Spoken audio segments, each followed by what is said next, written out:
This is the Ukrainian Fire Chaplain Show. 911. 2-week-old in cardiac arrest. I need EMS on the line. Screaming in the background. They're saying there may be children in the house. Currently in abdominal breathing. Baby's unresponsive. Go to give me box alarm. 25 general. Has a machine gun, another shooter inside the building. Whole traffic, shots fired. Looks like we have a working fire.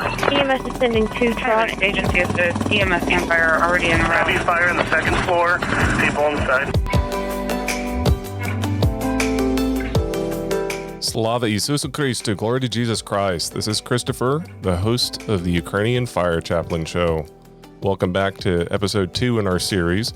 As a reminder, I want you to check out our website, www.theufcshow.com. Go ahead and subscribe, support the show. Today I've got a interesting episode that I wanted to really start our series with. I left you last week with the challenge to join me each time as we discuss life, death, and everything in between. And today we're going to be starting with probably one of the most traumatic events in American history, at least in my lifetime, and that is going to be September 11th. It's very dear to me, not only as a fireman, but it is also very dear to me as a lay chaplain and a practicing Catholic. One of the things that I recall in high school at the time was the tragedy, the overwhelming reality of evil, the undeniable presence of it. But one of the things that I never even discovered until years after entering the fire service was one of the unsung heroes, something that not only surprised me, but still surprises many, even in the public safety profession. Now, obviously, once I get into this story, you'll find that this unsung hero was very well respected and very well known in New York. But outside of those circles and outside of people who have had previous exposure to this, he is often a forgotten figure. In some Catholic circles, he's controversial. I do not intend to defend everything that he ever did or ever didn't do or ever may have advanced or not. The purpose is not to get in here and to parse and evaluate this person, but to learn what good we can from aspects of his witness and his life. So who am I talking about? Well, before I get into this, I'd like to play some of the open records FDNY dispatch traffic from September 11th. And I want you guys to close your eyes and enter into this reality that hundreds of first responders were going into. Stick with me. I've got a couple of different clips, a few minutes in length, as we go back in time to that fateful day. Battalion 1 to Manhattan. Battalion 1. We just had a plane crash into Alpha 4 of the World Trade Center, transmit a second alarm, and start relocating companies into the area. 10-4, Battalion 1. Battalion 1 is also sending the whole consignment on this box to that area, okay?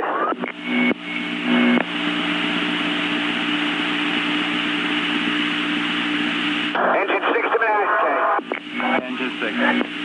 The World Trade Center, tower number 1 is on fire. The whole outside of the building, it was just a huge explosion. 10-4, all companies stand by at this time. There's been a second alarm on that box immediately. 10-4. Engine 1 to Manhattan. Engine 1-0. Engine 1 World Trade Center, 1060. Send every available ambulance, everything you got to the World Trade Center now. 10-4, 1060 been transmitted for the World Trade Center. 1060 for the World Trade Center. 3 truck to Manhattan. 3 truck. Engine 1 to Manhattan. Engine 1, okay. It appears an airplane crashed into the World Trade Center. 10-4, third alarm's been transmitted box 8087. Third alarm transmitted box 8087 for 1 World Trade Center. Squad 1-8 to Manhattan, guys. Squad 1-8. It's the 1st Battalion transmitted that it looked like it was a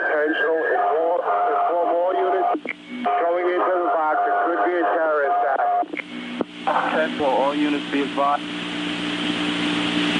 Alright, lot of attention, Manhattan. Proceed. Lot of attention, Manhattan. Just so you know, this is confirmed. This is confirmed. 10-4, okay. Engine 1 on Manhattan. Engine 1, oh, go. Roll every available ambulance you got to this position. 10-4, okay. Call 4 David to Manhattan. Unit calling Manhattan. 4 David to Manhattan. Center. Call 4 David, go with your message. Do we have any report on a fire condition yet from on-scene personnel? Division 1 reports numerous floors on fire, Ken. Is this a second alarm right now? This is the third alarm and 10-6 has been transmitted, Ken. 4 David 10-4.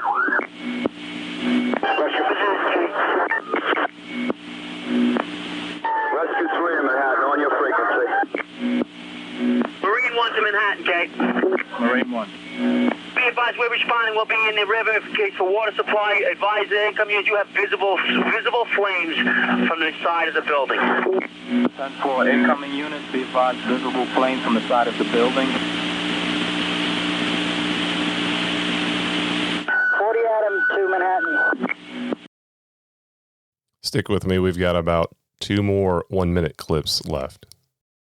97 Manhattan, Kate. 110 to Manhattan. 97, go with your message. Wherever it was, hit the north side of the building. Fire vented from at least one floor. Heavy smoke show over the front and on the top of the building. Approximately 90-something floor, Kate. 10-4. Calling Division 1, Kate. Division 1 Manhattan, go ahead. Division 1 receiving report, floor number 106. Numerous people trapped, floor number 106. 10-4, we have units on the way up now. We're reporting fire on the 78th floor. That's uncontrolled time. We're going to need the PD for security around the entire World Trade Center. We have jumpers coming from the World Trade Center right now from the upper floors. 10-4. Marine 6 to Manhattan, urgent. Hazmat 1, stand by. Marine 6, go. You have a second plane into the other tower of the Trade Center. Major fire. Call 4 David, Marine 6 advising a second plane into the World Trade Center, okay? Marine 6, that's the other tower. That's the second tower of the World Trade Center, okay?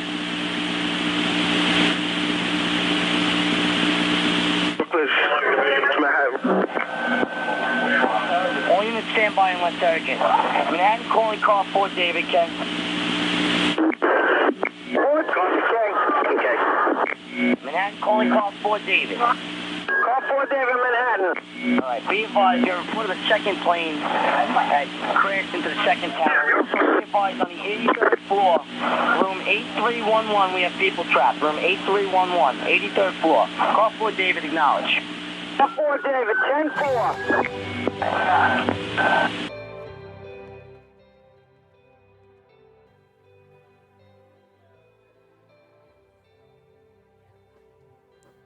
That is some pretty stilling radio traffic. It's still very difficult to listen to this day. Appreciate you guys sticking with me through this so far. So, what am I trying to get at here? This was the world that people were running into. A world falling apart, a world with evil, a world with hopelessness, with people jumping to their deaths. And yet there were still men and women running into this to help. So who is the unsung hero? You guys have stuck around quite a bit. Who am I getting at? Would you know who the first official casualty of September 11th was? Would you know who one of the 343 firemen that are memorialized on the sides of almost every fire truck in the United States to this day? Did you know that that person was a Catholic priest? That was shocking when I found that out. His name was Father Mychal Judge. He is one of the 343 firemen that died on September 11th.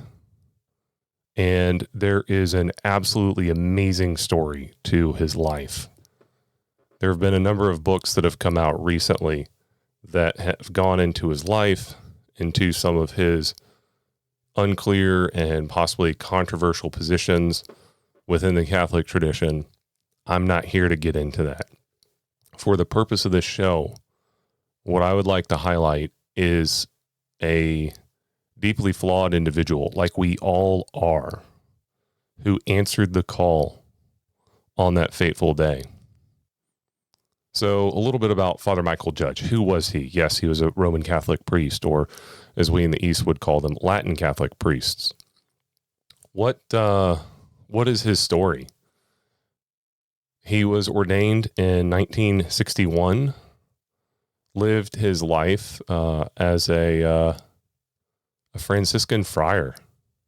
In early on into his priesthood, he within the first decade or so, it's reported and understood that he actually was an alcoholic, although this was not apparent to a number of people. Later, in the late 70s, he joined and became a member of Alcoholics Anonymous to live the sober life, and use that to share his personal story to others with the same struggle or similar struggles. Eventually, in the 1980s, he was reassigned and moved from Jersey, I believe, to Manhattan, to the St. Francis of Assisi Church. A few years after that, working and ministering in downtown Manhattan, he was appointed in the early 90s as a chaplain and fireman with the FDNY, the New York City Fire Department. He is known for some harrowing stories of running into buildings and cases of violence and hostages. He has been present at fires, entrapments, hospitals. Countless numbers of firemen and their families were ministered to and taken care of by him. And some of the notes are that he often worked 12 to 16-hour days as part of his mission and ministry. It's quite amazing to hear his profound love and charity for the homeless, for people with addiction, AIDS, and those estranged members of our society. There is a true hero here in a number of aspects of that natural charity that Christians were known for in the early centuries, that pagans just saw this amazing charity that we had for one another and for the lowest among us, and even for those outside of us. As Scripture itself points to, loving each other and stuff like that in our own community, the pagans do that. You have to go far beyond that basic question. As I've mentioned, it seems that he was a homosexual, that he had those tendencies. Whether or not he acted upon that or kept a celibate, chaste lifestyle, I'm not going to get into. That really is an area of speculation and controversy around him that bears no relevance to my show today. Regardless of all of his human flaws that he struggled to overcome, especially with alcoholism, he answered the call. Father Mychal Judge began administering last rites to people jumping to their death, those who had been injured by falling debris. And as he was down there praying and caring for not only the citizens, but the men and women of FDNY and of New York City, he was there right in the thick of it. There was no hesitation, no reservation. He was in the North Tower. The emergency command post had been organized. Although some later aspects that we would reflect on as a public safety community would recognize that there were so many leaders in FDNY that were lost when the towers collapsed because of where the command post was, literally right there, that we should reevaluate in future incidents, not putting all of your leadership right in the hot zone, so to speak. But he and all of the men of FDNY had no issue putting their lives on the line. At 9:59 a.m., when the neighboring South Tower collapsed, debris went flying through the lobby, killing a number of people, including Mychal Judge. He was struck in the head and killed, and his last words were reported, "Jesus, please end this right now. God, please end this." The most iconic photograph that has been forgotten, I would say, was captured by Shannon Stapleton, who was a Reuters photographer, and it was 4 firemen and a policeman carrying his body out of the North Tower before the North Tower would collapse. He was a heroic priest, a heroic fireman. In spite of his personal struggles, he so loved the members of New York and that community that he was recognized and designated as victim 0001, the first official victim of the attacks of September 11th. And this was a designation of honor, in spite of the fact that others had obviously been killed before him, including the crews, the hijackers, the passengers of the first 3 planes. Wow. What an amazing story. What a amazing forgotten hero. I want to ask you guys some questions. Do you have what it takes to answer the call?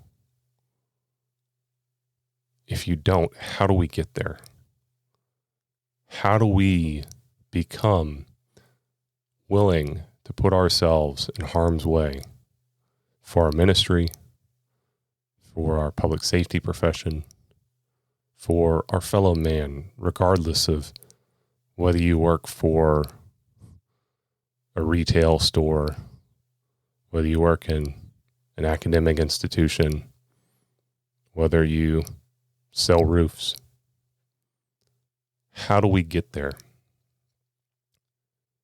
Such an amazing legacy, too, is that, numerous people loved him who were not Catholic. I think that is one of probably the biggest takeaways from his life, is how well respected his principles of service and his principles of care and charity were picked up by others around him. Whether or not he is eventually canonized a saint, that's up to the good Lord, in the church. For us, we can all strive. And the question that I ask is, how do we strive? We have to acknowledge our current weaknesses and limitations. As Father Mychal Judge did with his own struggle with alcoholism, he sought help. He recognized his weakness. He struggled. And he did not let those struggles drive him. He drove himself. He drove his life. And he sought God for help in every moment of his day. So I want you guys to think, how many of you knew about Father Mychal Judge before today's episode? How many of you want to be like him? Not to be a priest necessarily, not to be a fireman, but want to imitate that courage. That is where I have wanted to drive this conversation with a forgotten hero. That is something that I want us to get into a little bit more in our next episode. And I want to ask the real question about his life and everything else. How many of you think there are easy answers? Because that is going to be the theme of our next episode. Are there really easy answers? How do we make sense of evil? How do we make sense of struggling? How do we make sense of all of the obstacles, all of the struggles, all of the fears that we all have? How do we make sense of the challenges in our life? And how do we approach death, which waits for us on a day that none of us know? Thank you for joining this episode of the Ukrainian Fire Chaplain Show. This is your host, Christopher. Please check out our website, and I will see you guys next week.